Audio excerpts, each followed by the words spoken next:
Well, first of all, I want to say thank you to the Chancellor for having me be a part of this esteemed panel here.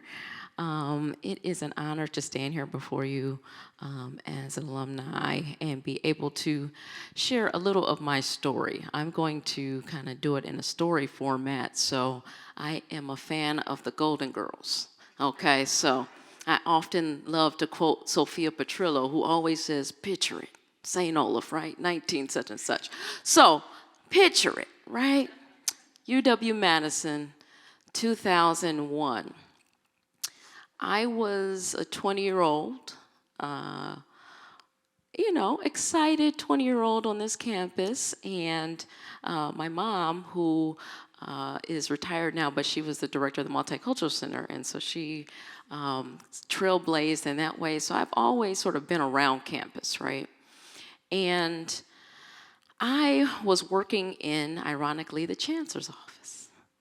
And there were two levels to the Chancellor's office. There was upstairs and there was downstairs, right? The upstairs Chancellor's office was all white staff, including white students. I was a student worker downstairs, and all of the staff that were downstairs were people of color. Problem, right? So we were told, the student workers downstairs were told, you all need to probably look for new jobs. We're kind of downsizing, and you'll have to train the student workers upstairs to do your roles because we're going to downsize, right? So I didn't think much of it, at the time. I was like, okay. And so I was in the process of training one of our student workers upstairs, and we were walking across the street getting the mail, and she tells me, "Yeah, they just hired my sister." And I said, So I'm walking and letting her talk. And she says, "Yeah, they said something like they want to keep it in the family." So, as you can imagine, there was some righteous indignation on the inside of me when I left her, right? And I remember going to the Multicultural Center at the time to have a conversation, and the vice chancellor, who happened to be African-American male, happened to be there, and he was asking students, getting input, "How are things going on campus?" My hand instantly goes up, right?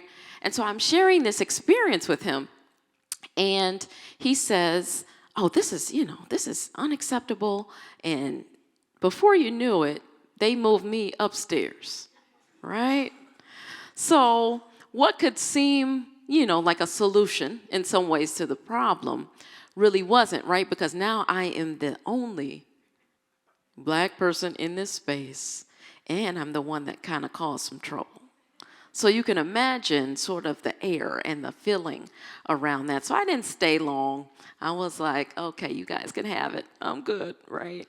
But what it did for me, I was right in a pivotal moment in my life where I was supposed to be declaring a major. I had no idea what I wanted to do, but in that moment, it clicked.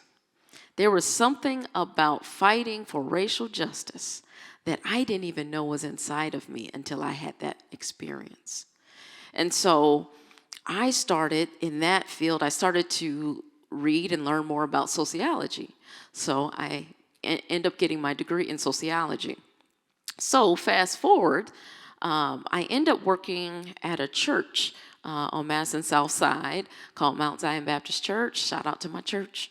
And I did a lot of work with connecting the Black community in particular with resources and things of that nature. So I was starting to feel like I was fulfilling my purpose and what I needed to do and what I wanted to do. And then I took a year off in a sense of working directly with people, and then I found YWCA Madison. There was a job listing of being a supportive services director, and I thought, why not? I'm going to apply. So I applied, and I got the job, and I was over all of our supportive services, which meant in all of our housing programs at the time. Enjoyed that.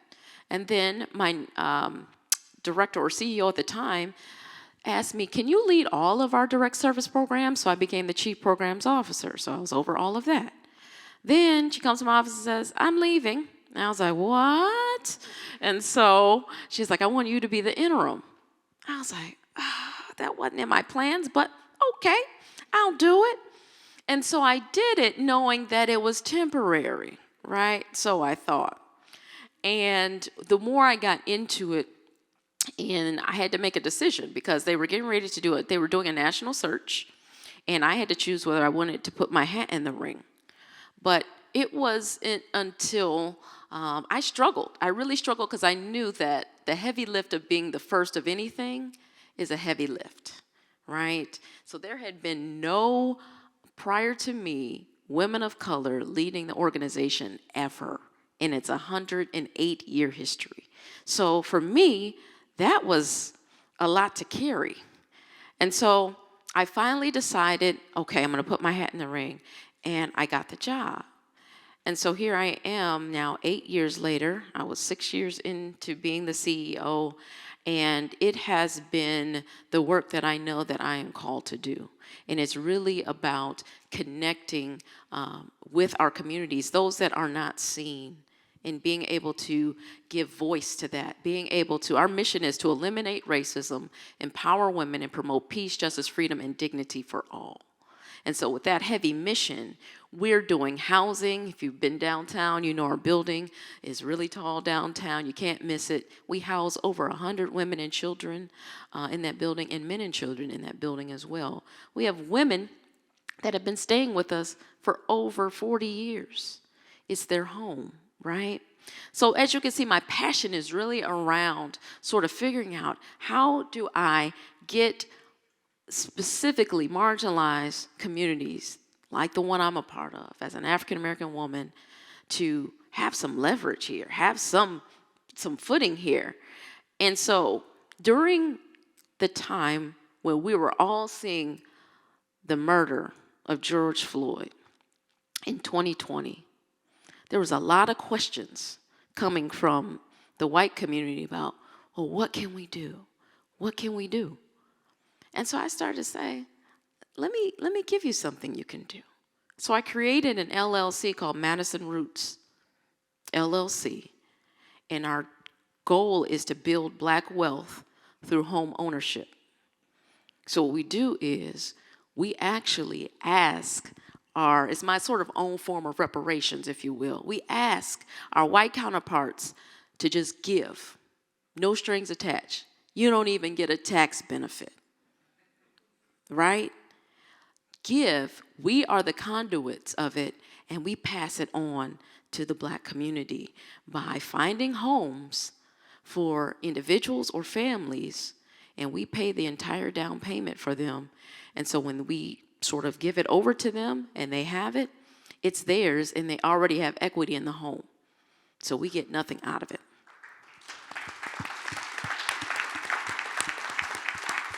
So for me, had I not had that experience on this campus, okay, and I know it seems like it wasn't a great experience, right?